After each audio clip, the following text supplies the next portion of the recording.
Good morning, students. We had discussed about Rajya Sabha.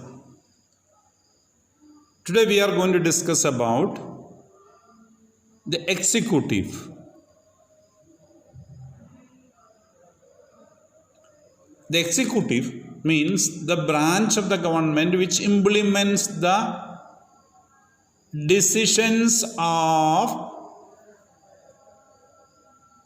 legislature, that is parliament or Sansad, consisting of Rajya Sabha and Lok Sabha, and judiciary. So it is the responsibility of executive to implement it. The executive is a branch of government exercising authority and holding responsibility for the governors of the state, for the administration, for looking after. So that is why we say the government. The government means the party which rules. We don't say opposition party. The ruling party is responsible for the governor's administration. The executive executes and enforces the law, puts the law into practice. They are called executive because they are in charge of the execution, doing the things. Execution means do something of the policies of the government. When we talk of the government, we usually mean the executive. That's it. We don't usually think about the parliament, legislature.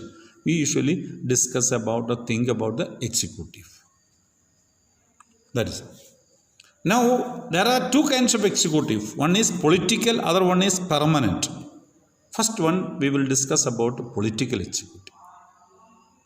Political means the ministers, the cabinet and the prime minister. That's a political executive. They are elected and they remain there only for 5 years. After 5 years, they must again get elected. As per the Indian constitutional provision, there is no prescribed educational qualification is needed for a political executive member. The age limit is 25 and there is no maximum age limit for them. So that is a political executive. In a democratic country, there are two executives. One that is elected by the people for a specific period is called the political executive, that is the ministers. The political leaders who make the decisions fall in this category. Then we come to the Prime Minister and Council of Ministers. Prime Minister is the person who takes the lead, who is mostly responsible for the actions or commissions and omissions. They do something if they don't do anything. Both the Prime Minister is the most important figure. The President appoints the Prime Minister. But President cannot simply call anybody and appoint. President has to appoint the leader of the majority party or the coalition of parties that commands the majority in the Lok Sabha. See, the leader of the majority party.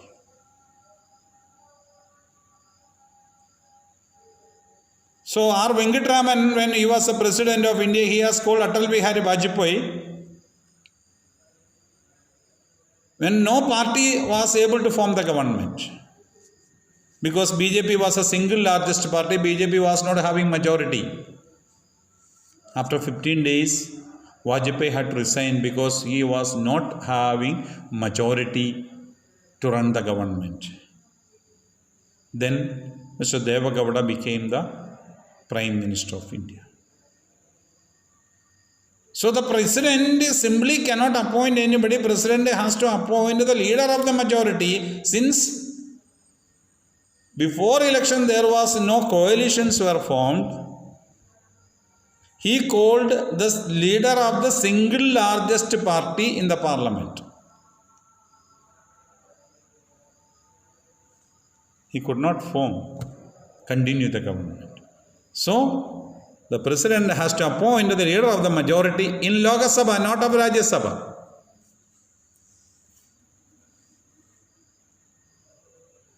Normal term of the house is 5 years, so he gets 5 years. If he is supported by majority members in Lok Sabha. If he is a leader of the majority party and other ministers of the government, the council of ministers, all of them are appointed by the president on the recommendations of the prime minister. Prime minister may consult his political friends or political party leaders. All those things may happen. But the list is signed and given by the prime minister to the president. So president accepts that list and makes others as the members of the council of ministers. And the council of ministers all should belong to the same political party or with the coalition parties. No opposition party member can become the members of the cabinet. They may resign their former party membership and join with the party, the ruling party. Then they can become a member because they have left the opposition party membership and they have joined with the ruling party. Being an opposition party member, he cannot become the member of the council of ministers. And any person in India can be made a minister. Any person who has crossed 25 years of age. But he has to become a member of either of the house, either Rajya Sabha or Lok Sabha, within 6 months of the appointment as the minister. If he doesn't get membership to Rajya Sabha or Lok Sabha within the period of 6 months, that person has to resign. So anybody can be appointed, not only MPs, but he has to become an MP. To continue as a minister after 6 months, he has to become either a member of Rajya Sabha or of Lok Sabha. Now, cabinet ministers. There are 3 levels of ministers in the government. Cabinet ministers, ministers of state, and ministers of state with independent charges. So, like the 3 levels of ministers are there in the government of India. So, the cabinet ministers, they are the most important and powerful ministers who get important ministries like finance, defense, home affairs, human resource development, or presently it is known as the education department, fertilizers and chemicals, like that agriculture, health. So that is all decided by the prime minister, which are the important ministers. So all those ministers are called cabinet ministers, and those cabinet ministers are eligible to attend the meetings of the cabinet.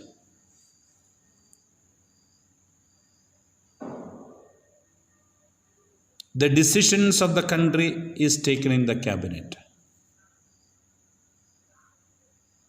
The cabinet secretary, that is the topmost IAS officer in the country, can attend the meeting if the prime minister permits him, and he usually writes down or notes down or accepts the important decisions, and he gives information to the cabinet if any discussions or any informations are needed. That's a cabinet secretary of India, the topmost IAS officer of the country. He is called cabinet secretary. So the cabinet is the most powerful organization in the country.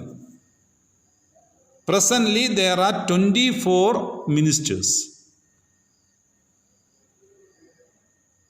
handling different departments.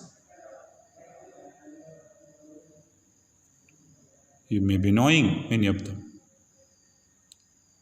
Prime Minister is number one, then Amit Shah, Defense Rajnath Singh, Finance Nirmala Sitharaman, like that list goes on. So that is, they are the cabinet ministers. Next, ministers of state with independent charges. You see, ministers of state with independent charges. So those ministers are given a small departments.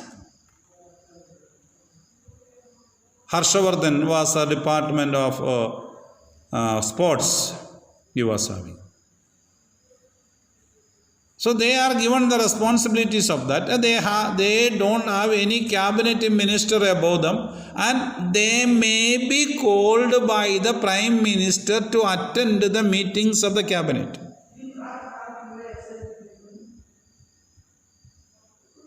That is a cabinet, ministers of state with independent charges. Means there is no cabinet minister above them. He or she can directly come into contact with the Prime Minister, not through a cabinet minister. And Prime Minister may invite him to the cabinet meeting if the matters of his department is being discussed in the cabinet. Otherwise, he will not attend the cabinet meeting. At present, there are 9 ministers of independent charges. Mean above them there is no cabinet minister, that's all. Now ministers of state. These ministers are attached to the different ministries. There may be 2 ministers of state for finance. There may be 2 or 3 ministers of state for home affairs. There may be 2 ministers for the defense. So they are considered junior ministers, and they don't attend the cabinet meeting because there is a cabinet minister responsible for it. If the cabinet minister is absent, Prime Minister specially invites him to attend, or her, she or he can attend the meetings of a cabinet. At present, there are 29 ministers of state. They are not having independent charge. They are under the control of cabinet ministers. Thank you very much.